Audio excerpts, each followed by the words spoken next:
I still can't remember this damn new intro. Okay, welcome back to my channel. Hey, if you follow me over on Instagram, you may have seen my stories where recently I had a bit of a work trip to Boston and I pulled out a number of new scents that I thought you all may want some of my feedback on. So let's do another little weekly recap, if you will. You all seemed to really enjoy it the last time. That's right, folks. I'm going to fill you all in on some of the fragrances that I chose to take along with me during my work trip and let you all know some thoughts on some fragrances that we have and haven't touched on. So that should be cute and chaotic, just like we like it here, right? We're going to go ahead and do a deep dive of all of the fragrances that I wore last week. But before we get into today's video, you all make sure that you are subscribed and make sure you hit the notification bell, boo, so you don't miss when I upload another video.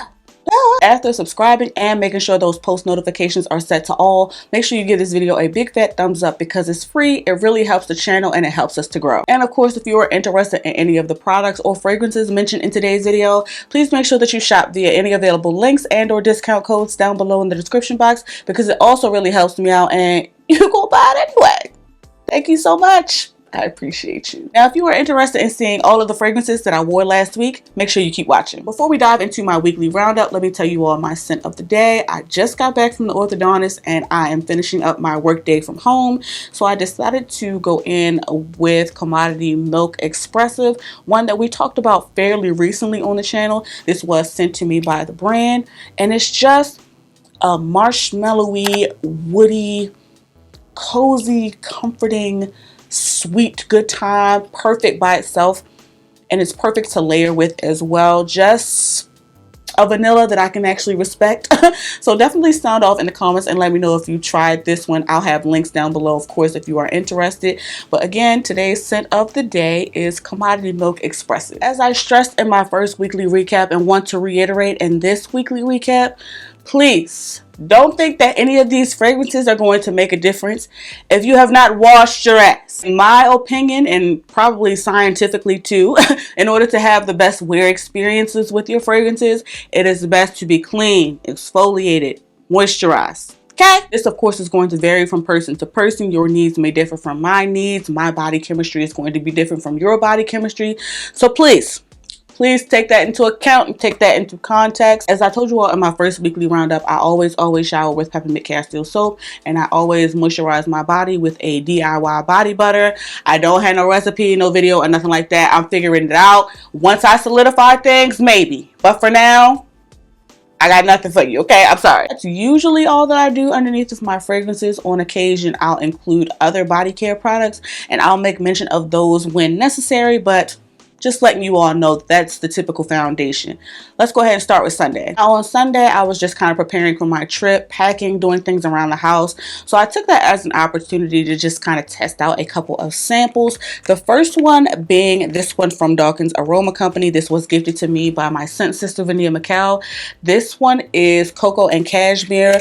We talked about this one very, very briefly when I tried it out during that video, and this one just smells like fresh clean laundry but with like a sort of tropical undertone. As someone that is not a coconut fan, I find that this coconut is not cloying and doesn't make me want to throw up. It's definitely present though, and it's definitely more so in the background of like a really clean musk. This smells like a laundry detergent or like a fabric softener. And it's really pleasant, nice and easy going, casual. And it's just simple and it was perfect for me to just kind of wear to lounge around the house. It has been sitting for a little bit and just testing it on the back of my hand. The scent has definitely matured and the performance is definitely stronger than I remember. And this was definitely wafting for a significant portion of the day, just on the back of one hand. This is definitely an interesting spin to a fresh, clean fragrance. And I'm going to continue spending time with her. So shout out again to my scent sister, Vania McCall, for putting me on. And this is Dawkins Aroma Company's Cocoa and Cashmere. In addition to the Cocoa and Cashmere sample on my other hand, I tested out this one from Perfumes de Marly, which is really popular this time of year. This is Altair or Altair, however you pronounce this. This is an official sample from Twisted Lily. I've told you all countless times that Twisted Lily is the go-to when it comes to these niche and high-end fragrances. Of course, I'll have my link and discount code to Twisted Lily down below in the description box. But back to Altair. I don't know about this one, y'all. This is a warm, spicy, unisex vanilla. It is a burst of citrus that I feel like cuts through the sweetness, as well as like some cinnamon or some nutmeg or something bright and that almost kind of tickles my nose when I first spray this. While I was getting wafts of this, you know, throughout Sunday, gotta be honest, I wasn't really enjoying it. There's something in this. I suspect it might be the cinnamon or it might be the praline that just kind of smells synthetic and kind of gives me a little bit of a headache. So, not to mention, Sunday the weather was kind of up and down, so that may have factored into it as well. So I'll probably revisit this once it's actually like cool or cold, like for real, and come back with my, you know, fully formed thoughts. But that's my initial impressions of Perfumes de Marly's Off There, and that's what we wore Sunday morning. On Monday, I'm traveling, which is already anxiety inducing, but it's a quick flight, so it shouldn't be too bad. I want to put on something that's going to be pleasant and well received, that's not going to be offensive on a plane, but I also want to make sure I enjoy it, you know what I'm saying, respectfully. So I pulled out Kayali's The Wedding Silk Santal. Now at that time, Mona had not announced that this was going to be permanent in the collection, but it was already on my fragrance tray and I was already craving it. And if you know, you know, this is #1 from the house of Kayali as far as I'm concerned. This is a little bubbly, it's fruity, it's sweet, it's romantic, a little powdery, floral. It just really is a perfect pretty girl vanilla. And speaking of that vanilla, the vanilla in this has gotten deeper, it's darker, it's thicker, it's richer, it's matured, and so the fragrance just lingers longer on my skin and in the air. This is one that garners compliments. It layers well, and I just am so glad that Mona came to her senses. Okay, 10 out of 10, will highly recommend. So on Monday to travel, I wore Kayali's The Wedding Silk Santal 36. Now on Monday night, I got some food, checked into my hotel, took a shower, and I was watching Law & Order in my drawers. And to do that, I decided to go in with this travel of Juliet Has a Gun, Not a Perfume. This is, I want to say like maybe an 8 mil. I got this from a Twisted Lily Discovery set. In fact, the same Twisted Lily Discovery set I think we talked about around the holiday season last year. They did send this to me. Not a Perfume is one that I've had several samples of, but I can't seem to muster buying a full-size bottle. It's like I like it, but I don't necessarily love it. Like, it's fine, but I don't know. You all know that I love a Your Skin But Better fragrance, and Not a Perfume is very much that. But I don't know. I feel like this would be redundant in my collection. It's definitely fresh, clean, powdery, musky, maybe even a little spicy. So it adds like another layer of sexy to what I already feel musk kind of gives off. It's just a simple, easy reach go-to for instances like this when, you know, whether I'm just chilling or if I'm under the weather, if I have, you know, somewhere where I don't want to be offensive or something like that. Not a Perfume is an easy reach for things like that. I'm not so sure about this one, but I know that this is well beloved in the community. So definitely sound off in the comments if you are a Not a Perfume fan. Jury is still out on Juliet Has a Gun, Not a Perfume, but that's what we wore on Monday night. So now we're on Tuesday, my first official full day in Boston. I'm actually going to a tech conference. And you know what I'm saying, I kind of wanted to make a little statement, you know what I'm saying. I wanted to make sure that the people knew that I was standing on business, the white people specifically. But that's another topic for another day. I decided to take a bunch of samples and travel sprays with me, as you know, the Juliet Has a Gun might have alluded to. First sample is from Creed. And this is actually a sample of Queen of Silk. No, y'all ain't gonna be able to see me holding up the packaging because it's bright white with my lighting. But let's talk about Queen of Silk, shall we? Queen of Silk. Queen of Silk is a boss bitch in a bottle. This is femininity, but with a bite. You know what I'm saying? This opens, I believe, with some saffron. So you already know. Off rip. She ain't playing no games, okay? We're starting with saffron, which always, to me, immediately smells like money. Also some white florals in this, which adds to it smelling sophisticated, mature, luxurious, feminine. Adding to that rich and sexy vibe is the oud, patchouli, some incense, a little bit of woodiness. There's a fruity aspect, which I feel like gives it a little sprinkle of fun, but overall, this is a very, grown, sophisticated, sexy fragrance. And a little bit goes a long way. You do not have to douse yourself. This is just a sample. Just a sample is going to carry me the entire day. I am absolutely a fan. Definitely a 10 out of 10. Would highly recommend. Definitely a try before you buy type of fragrance. This is complex, it's layered, and it's also very strong. So yeah, if you have this in your collection, definitely sound off in the comments. But first impressions, I like this.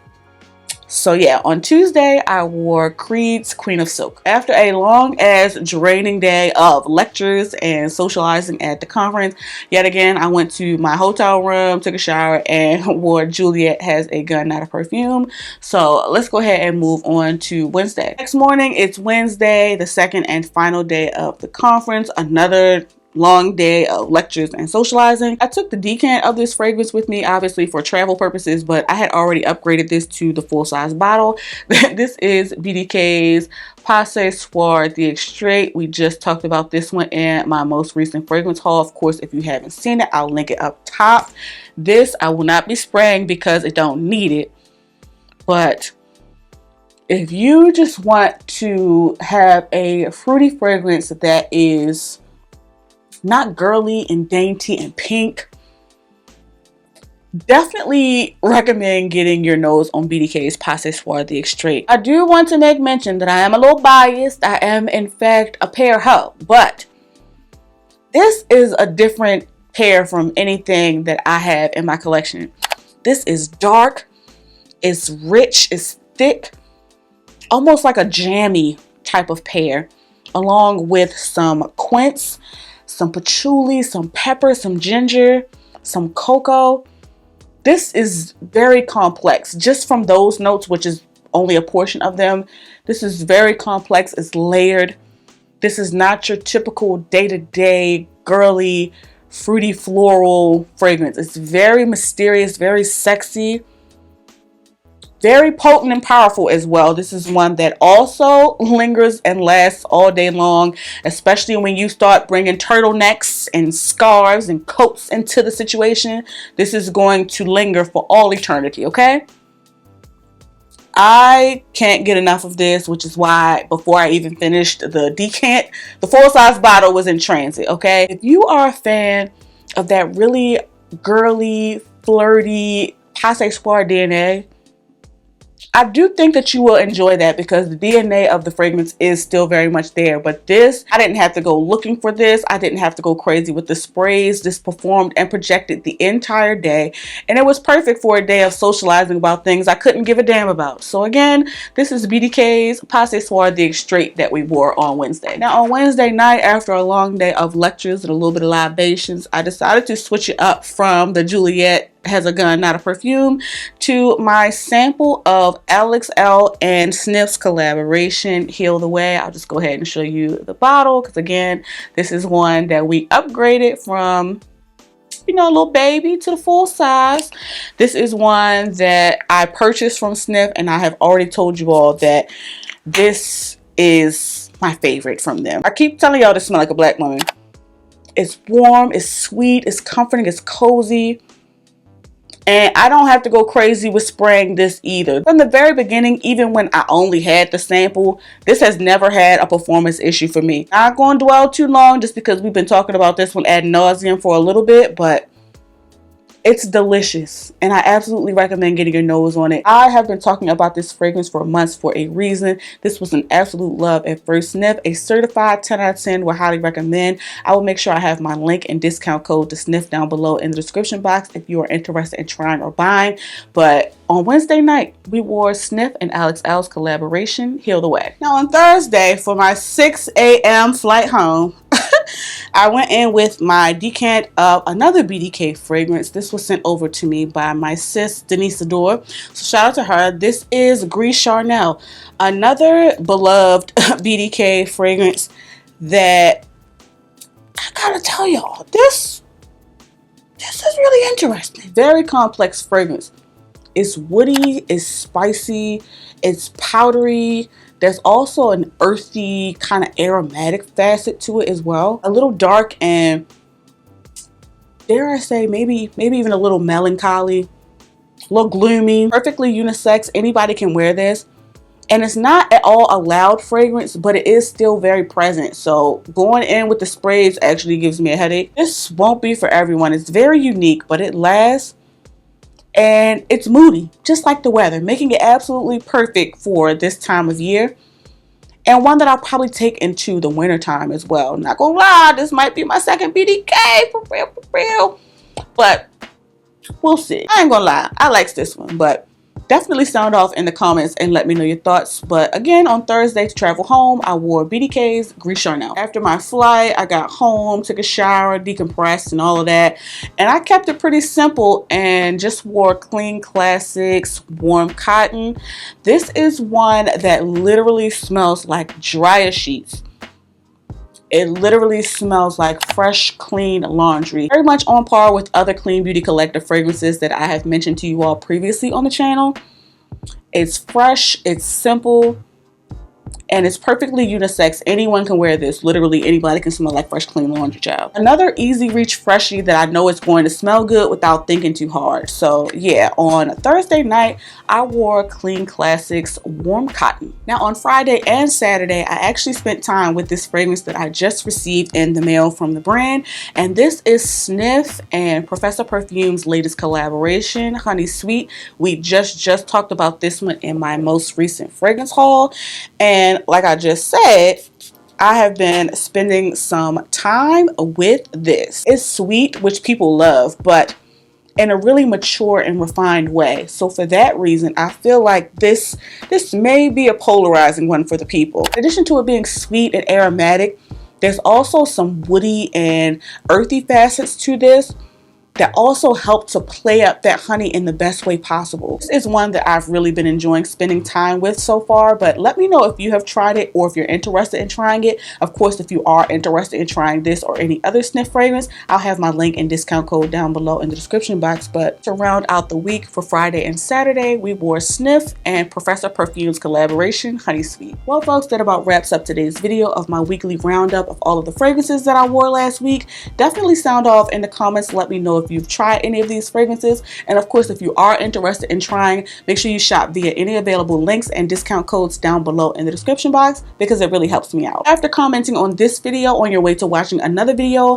please make sure that you like, share, and subscribe. Thank you all so much for watching. Please be safe, and I'll catch you in the next one. No one can judge me, new single anyway. Let me go check on Coco. What are we gonna do for a thumbnail? I don't even know. Girl, can you speak? I want you to leave me stigmatized. I'm tapping out.